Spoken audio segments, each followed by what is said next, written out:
A monarquia é uma forma de governo baseada na transição hereditária do poder. Em vez de ser escolhido por voto, o governante nasce em uma família específica e assume o cargo por direito de sangue.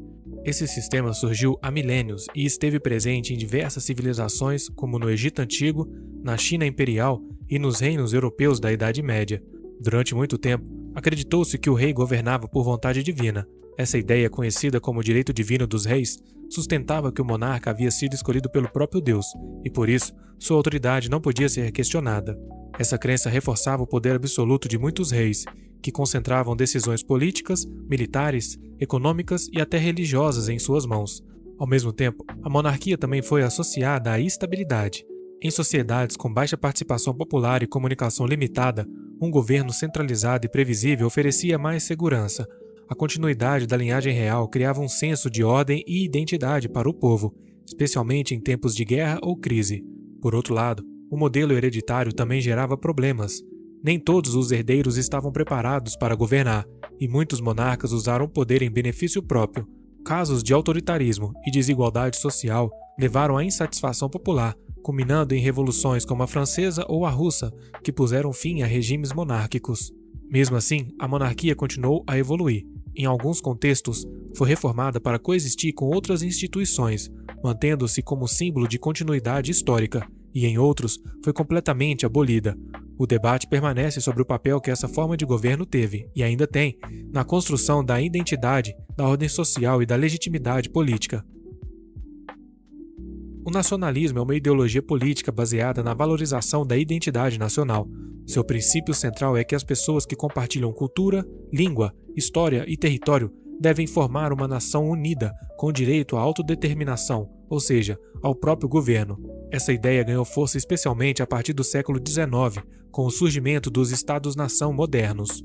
Em muitos casos, o nacionalismo serviu como força de libertação.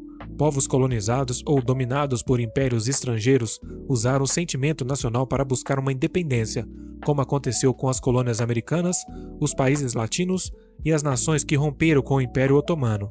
O nacionalismo também foi essencial para a unificação de países como a Itália e a Alemanha, antes divididos em pequenos reinos. Ao mesmo tempo, o nacionalismo também pode ser fonte de exclusão. Quando levado ao extremo, ele pode transformar o orgulho nacional em hostilidade contra quem é visto como estrangeiro ou diferente. Isso gerou episódios trágicos, como perseguições étnicas e guerras. A ideia de fronteiras sagradas e nação acima de tudo pode fortalecer o sentimento de pertencimento, mas também alimentar discursos autoritários. Em nome da unidade, podem ser suprimidas liberdades individuais, minorias e vozes dissidentes. Hoje o nacionalismo ainda divide opiniões. Para alguns, é uma forma legítima de representar a cultura, soberania e valores locais. Para outros, é um risco quando transforma a identidade nacional em exclusão. Seu impacto depende de como é usado, como uma defesa da autonomia ou como ferramenta de dominação. O socialismo surgiu como resposta às desigualdades criadas pela Revolução Industrial. Enquanto uma pequena elite acumulava riquezas, grande parte da população vivia em condições precárias. Pensadores como Karl Marx e Engels propuseram uma nova forma de organização econômica e social, uma sociedade onde os meios de produção, como fábricas, terras e recursos, fossem controlados coletivamente, e não por indivíduos ou empresas privadas. A ideia central do socialismo é promover a igualdade. Em vez de competição e lucro, propõe-se a cooperação e o bem comum. Em teoria, todos teriam acesso justo à saúde, educação, moradia e trabalho. O objetivo seria acabar com as classes sociais e criar uma sociedade mais justa. No início do século XX, vários países tentaram implementar o regime socialista, como União Soviética, China, Cuba e outros. Em muitos casos, isso significou a tomada do poder por meio de revoluções. No início, houve avanços em áreas como alfabetização, saúde pública e industrialização. No entanto, também surgiram graves problemas, como autoritarismo, falta de liberdade política e crises alimentares. Um dos principais desafios foi a centralização do poder. Em nome do povo, surgiram governos altamente controladores, com censura, repressão e perseguição a opositores. A ideia da igualdade, muitas vezes, se transformou em controle estatal rígido. Apesar das críticas, o socialismo continua influente. Algumas ideias foram incorporadas em democracias modernas, como a defesa de serviço público forte, proteção aos trabalhadores e combate à pobreza. Muitos países adotam modelos mistos, buscando equilibrar a economia de mercado com a justiça social. Assim, o socialismo permanece como uma proposta complexa. Para uns, uma utopia necessária, para outros, um sistema que falha na prática, e o debate continua aberto. Ao contrário de que muitos pensam, anarquia não é sinônimo de bagunça ou caos. Na verdade, é uma ideologia política que defende a ausência de um governo central e hierarquias impostas. Os anarquistas acreditam que a sociedade deve se organizar de forma livre, baseada na cooperação voluntária entre pessoas, sem autoridade que concentre poder sobre os outros.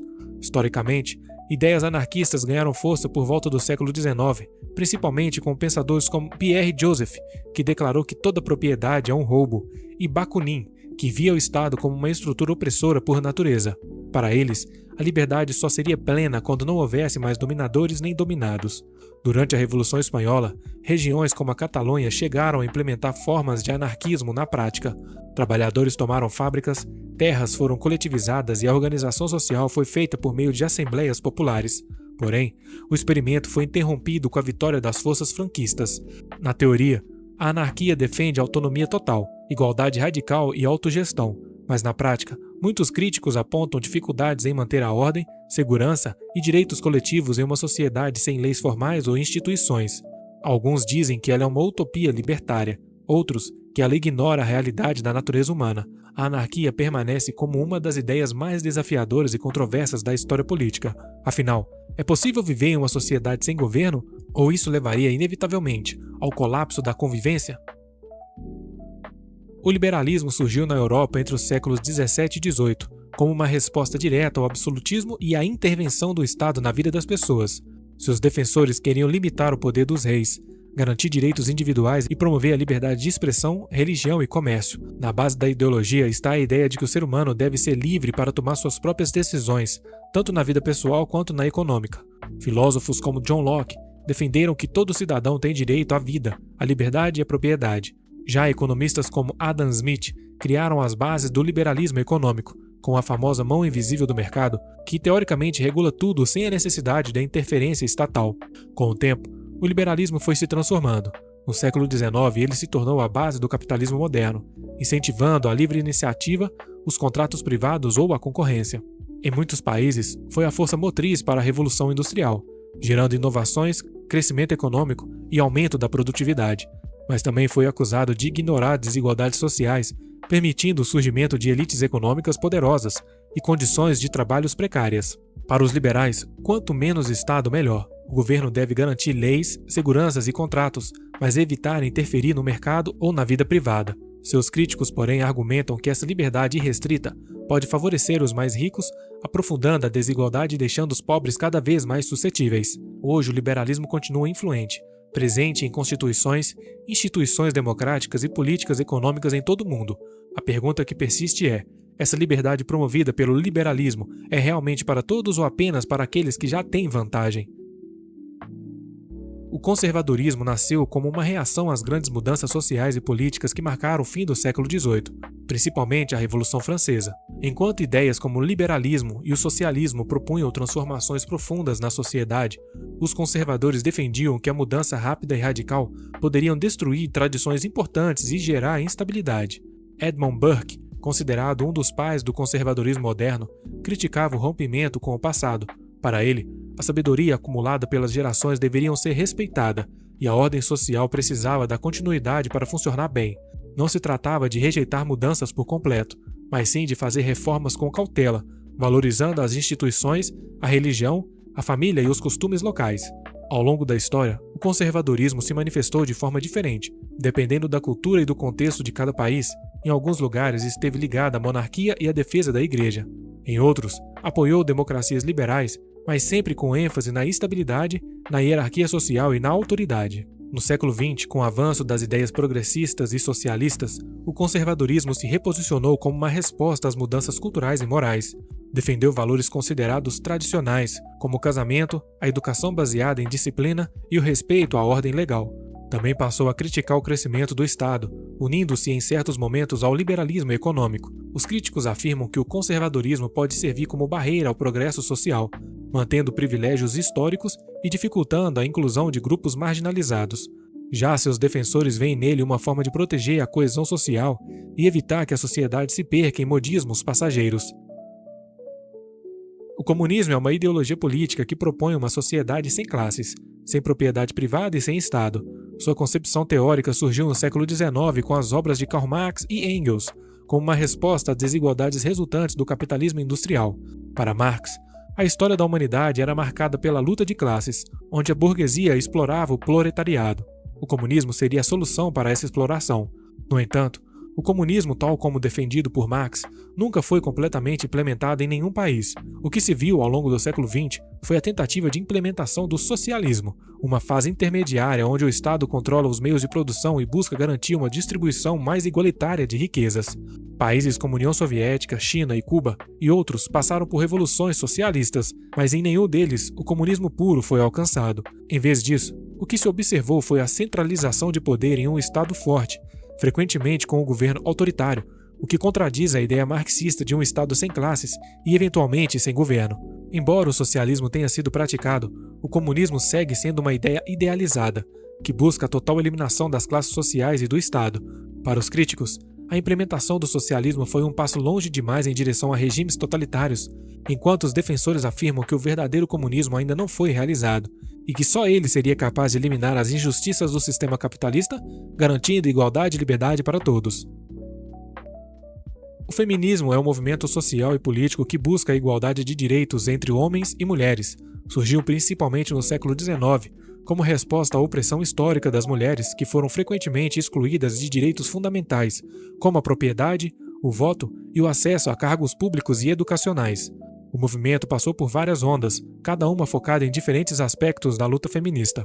A primeira onda, no final do século XIX e no início do século XX, focou principalmente no direito ao voto. A segunda onda, nas décadas de 1960 e 1970, abordou questões como igualdade no trabalho, direitos reprodutivos e liberdade sexual. O feminismo, como ideologia, defende a ideia de que as mulheres devem ter o mesmo direito e oportunidade que os homens em todas as esferas da sociedade, seja no mercado de trabalho, na política ou até mesmo em casa. Em sua essência, busca desmantelar as estruturas de poder que favorecem o homem e estabelecer uma sociedade onde a igualdade de gênero seja a norma. Contudo, o feminismo também enfrenta críticas, especialmente no que diz respeito às suas diferentes vertentes. Algumas pessoas consideram o movimento uma forma de imposição de uma nova ordem social, argumentando que o feminismo moderno, em algumas de suas vertentes, foca excessivamente em questões identitárias e pode até mesmo criar divisões ao invés de promover uma verdadeira igualdade. Outros críticos alegam que o feminismo tem se tornado cada vez mais radical, em vez de buscar uma abordagem mais equilibrada. Por outro lado, muitos consideram o feminismo uma das forças transformadoras mais importantes dos séculos XX e XXI, visto que, com suas lutas, conquistaram avanços importantes, como o direito ao voto, a igualdade salarial e o fim das leis discriminatórias. A república é uma ideologia para uma forma de governo onde o poder é exercido por representantes eleitos pelo povo, em oposição à monarquia onde o poder é geralmente herdado. O conceito de república remonta à Roma antiga, onde as elites romanas tomaram o poder dos reis e estabeleceram um sistema de governo baseado em magistrados eleitos. Esse modelo se expandiu ao longo da história, sendo a base para a fundação de muitos estados modernos, incluindo a democracia representativa que conhecemos hoje. A principal característica de uma república é a ideia de que o poder emana do povo, que escolhe o seu representante através do voto. Isso estabelece uma distinção fundamental com as monarquias, onde a linhagem define o que detém o poder. A república também é baseada na ideia da cidadania, ou seja, todos os cidadãos possuem direitos e responsabilidades dentro do sistema político. No entanto, a república também enfrenta seus desafios. Ao longo da história, muitos regimes republicanos sofreram com a corrupção, a manipulação política e a concentração de poder nas mãos de poucos. A República Romana, por exemplo, acabou cedendo espaço para o Império, quando os líderes militares e políticos tomaram o poder absoluto, um fenômeno que se repetiu em diversas formas de governos republicanos ao longo do tempo. Além disso, a República Moderna, embora tenha sido vista como uma solução contra a tirania, não está isenta de problemas. Muitos críticos afirmam que a verdadeira participação do povo no processo de tomada de decisões pode ser comprometida por elites políticas ou por sistemas eleitorais que favorecem interesses específicos. No entanto, a ideia de uma república, onde a soberania reside no povo e no voto democrático, continua sendo uma das bases fundamentais da sociedade moderna. A social-democracia surge como uma tentativa de conciliar o capitalismo com o compromisso com a justiça social, ao contrário do socialismo, que busca a transformação radical das estruturas econômicas e a eliminação da propriedade privada no meio de produção.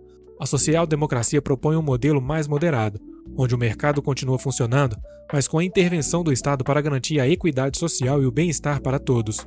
Esse modelo começou a ganhar força no final do século XIX e o início do século XX, especialmente na Europa, como resposta aos excessos do capitalismo industrial e às desigualdades resultantes das grandes disparidades econômicas. Partindo da premissa de que o mercado livre pode ser produtivo, mas também gera desigualdade, a social-democracia busca equilibrar o sistema com políticas públicas focadas na saúde, educação, moradia e proteção social, criando uma rede de segurança para os mais vulneráveis. No entanto, a social-democracia enfrenta desafios. A sustentabilidade financeira de sistema como bem-estar social é frequentemente questionada, principalmente em tempos de crise econômica. Além disso, a busca por um equilíbrio entre liberdade econômica e justiça social pode levar a tensões internas sobre o papel do Estado e o limite da intervenção governamental.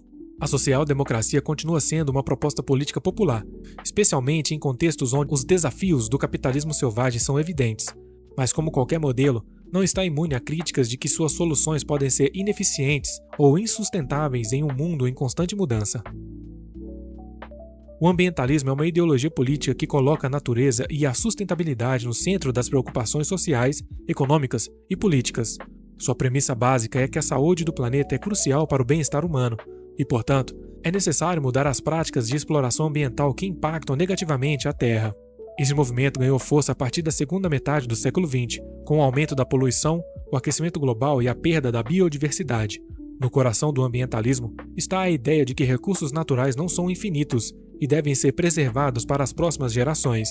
Isso envolve promover práticas que respeitem o equilíbrio ecológico, como o uso de energia renovável e a proteção do ecossistema e a redução das emissões de carbono. O ambientalismo também busca desconstruir a ideia de que o crescimento econômico desenfreado deve ser sempre o objetivo, defendendo que a verdadeira prosperidade deve ser medida pela qualidade de vida e pela saúde do ambiente. O ambientalismo, no entanto, não está isento de críticas e desafios. Alguns afirmam que ele pode ser utópico, com soluções como o desenvolvimento de uma economia verde sendo difíceis de implementar em larga escala, sem afetar a competitividade global. Outros questionam se a ênfase excessiva na preservação ambiental pode prejudicar o desenvolvimento econômico de países mais pobres ou em desenvolvimento, que dependem da exploração de recursos naturais para impulsionar suas economias. No entanto, a crescente consciência ecológica global, simbolizada por acordos internacionais como o Acordo de Paris, mostra que a questão ambiental não pode mais ser ignorada. Com a crise climática se tornando cada vez mais evidente, o ambientalismo está pressionando por políticas que priorizem a preservação da natureza em vez do crescimento econômico ilimitado. O populismo é uma ideologia política que coloca o povo como principal agente político e, muitas vezes, se apresenta como uma reação contra a elite política, econômica e cultural. Caracteriza-se pelo uso de um discurso direto e emocional, que visa apelar para as preocupações e frustrações da população, especialmente das classes mais marginalizadas ou insatisfeitas com o sistema tradicional. Um dos aspectos centrais do populismo é a figura do líder carismático, que se apresenta como representante autêntico da vontade popular. Esse líder é frequentemente retratado como alguém que entende o povo e se coloca contra aqueles que são vistos como corruptos ou desconectados da realidade da população. O populismo de direita e o populismo de esquerda podem ter objetivos e abordagens muito diferentes, mas ambos compartilham a retórica de desafiar as instituições estabelecidas. Porém, o populismo também enfrenta críticas significativas. Seus críticos apontam que ele pode ser manipulador, explorando emoções e medos que criam uma divisão entre o povo e a elite. Além disso, a promessa de um governo baseado apenas na vontade popular pode resultar em governos autoritários e decisões políticas tomadas sem a devida consideração da complexidade das questões sociais e econômicas. O uso excessivo do populismo também pode enfraquecer as instituições democráticas, tornando-as mais vulneráveis à manipulação e à perda da liberdade fundamental. Enquanto isso, os defensores do populismo argumentam que ele é uma forma legítima de dar a voz à população que sente que foi ignorada por governos tradicionais. Para muitos, o populismo oferece uma oportunidade de empoderamento para aqueles que se veem como excluídos ou negligenciados pelo sistema político vigente. O progressismo é uma ideologia que busca a transformação social e política para promover a inclusão e a justiça para todos os indivíduos, especialmente aqueles pertencentes a minorias ou grupos historicamente marginalizados. Seu objetivo central é promover mudanças que garantem direitos iguais e o acesso universal a oportunidades em áreas como saúde, educação e direitos civis. A ideia do progressismo é de melhorar a sociedade constantemente, adaptando-se às novas realidades necessárias do mundo moderno. Ele busca reduzir desigualdades, combater o racismo, sexismo e outras formas de discriminação e garantir que todos os cidadãos tenham a mesma chance de prosperar. Para muitos progressistas, os direitos humanos devem ser a base de políticas governamentais e a ação do Estado é visto como essencial para corrigir as injustiças e falhas sociais. Contudo, o progressismo também enfrenta suas críticas. Muitos argumentam que a busca por mudanças rápidas e transformações profundas pode resultar em imposições ideológicas, onde ideias de progresso se tornam obrigatórias e diminuem a liberdade individual. Críticos apontam que algumas das reformas progressistas podem ser implementadas de forma imprópria ou sem compreensão plena das consequências a longo prazo, podendo gerar novas desigualdades ou criar dependência do Estado. Além disso, o progressismo pode ser visto como uma força de polarização social, dividindo ainda mais as pessoas entre os conservadores e liberais e gerando conflitos ideológicos. Para seus defensores, no entanto, o progressismo é a chave para um mundo mais justo e equilibrado, em que a solidariedade e os direitos universais estão acima de qualquer diferença política ou econômica. É uma ideologia política que defende um governo autoritário e centralizado, onde o Estado controla fortemente as liberdades individuais e a sociedade é organizada de forma hierárquica. Ele coloca a nação, ou o povo, como prioridade absoluta, promovendo uma união nacional baseada na disciplina e na obediência cega à autoridade. O fascismo surgiu no início do século XX, com exemplos notáveis como o regime de Benito Mussolini na Itália e o Bigodinho na Alemanha. A ideologia é marcada pela ênfase na ordem, no nacionalismo extremo e na ideia de que nações devem ser purificadas e protegidas contra ameaças externas e internas. A figura do líder é central no fascismo, com o culto à personalidade promovendo uma figura quase messiânica, que representa a vontade do povo e mantém o controle total. Essa concentração de poder resulta em um sistema político onde a liberdade de expressão é restringida e qualquer forma de dissidência é duramente reprimida. Embora o fascismo tenha sido derrotado durante a Segunda Guerra Mundial, ele continua a ser uma ideologia ativa que inspira movimentos autoritários ao redor do mundo. Seus defensores argumentam que ele pode garantir a unidade e a força nacional, mas muitos o veem como uma ideologia brutal que se traduz em opressão. O libertarianismo é uma ideologia política que defende a máxima liberdade individual e um Estado mínimo, com foco em garantir que os indivíduos tenham o direito de agir conforme a sua própria vontade, desde que não prejudiquem o direito dos outros. A ideologia valoriza o livre mercado, a propriedade privada e a autonomia pessoal, com a crença de que o governo deve se envolver o mínimo possível na vida das pessoas. Em sua essência, o libertarianismo se opõe a qualquer forma de interferência estatal, seja por questões econômicas ou sociais. Seus defensores argumentam que as ações individuais devem ser guiadas pela responsabilidade pessoal e que a escolha deve ser livremente feita, sem a imposição de regulamentações ou impostos elevados. Para os libertários, a liberdade econômica é a chave para a prosperidade e o bem-estar social. Apesar da ênfase em liberdade, o libertarianismo também envolve um compromisso com a justiça. A proteção dos direitos individuais é central, com a ideia de que as leis devem existir apenas para garantir que os direitos básicos como vida, liberdade e propriedade sejam todos respeitados. Em contraste com outras ideologias, o libertarianismo rejeita a ideia de um Estado paternalista que tenta moldar o comportamento das pessoas. Porém, críticos ao libertarianismo apontam que a falta de regulamentação pode levar a um vácuo de poder em que os mais ricos e poderosos possam explorar os menos favorecidos. Além disso, a ênfase no mercado livre pode resultar em desigualdade social e negligenciar as necessidades básicas de certos grupos. Ainda assim, o libertarianismo continua a ser uma ideologia influente, especialmente em países com fortes tradições de liberdades individuais, como os Estados Unidos. Seus defensores acreditam que, em um sistema sem intervenção governamental excessiva, a sociedade pode se organizar de maneira mais eficaz e justa. E para você, qual dessas ideologias é a correta? Se você aprendeu algo e gostou do vídeo, se inscreva no canal, curta e hype o vídeo para mais vídeos como esse.